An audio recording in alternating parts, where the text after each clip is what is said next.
Wood doesn't care about your status. The tree doesn't care about your follower count. Cedar doesn't care how many degrees you have hanging on your wall. If you don't respect the grain, it will humble you every time.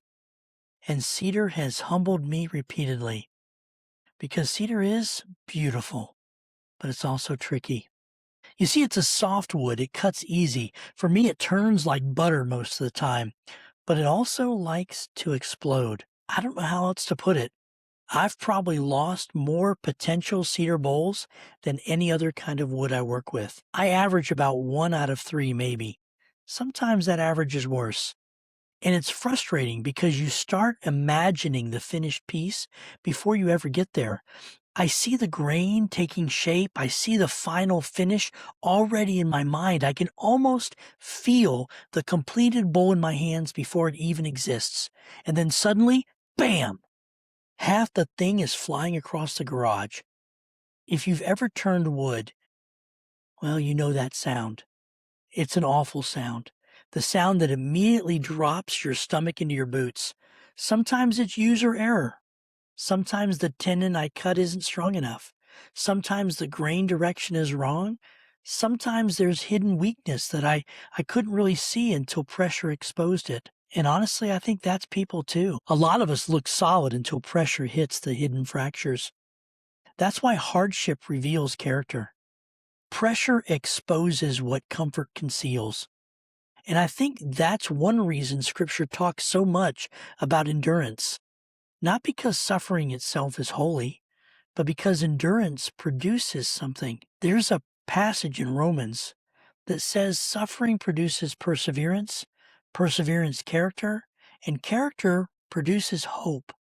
I love that progression of thought because hope is what comes last. We usually want hope first, but biblical hope is forged.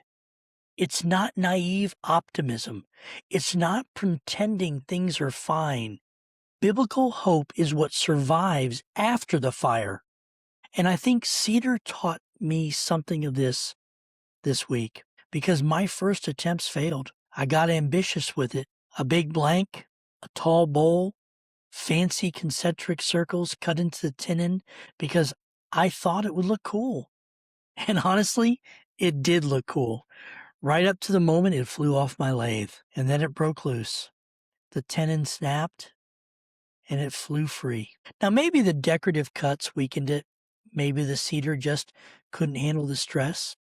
Maybe my blank was just too large. Maybe I was too aggressive. Probably a little bit of all of those is what really happened.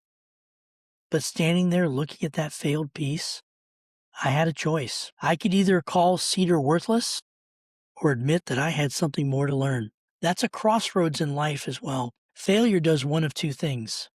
It either hardens you or it humbles you enough to grow. And humility is expensive. Everybody wants wisdom. Very few people want the process that produces it.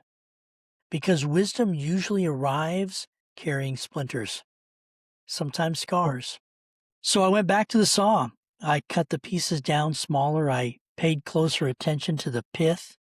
That's the center of the wood, if you didn't know.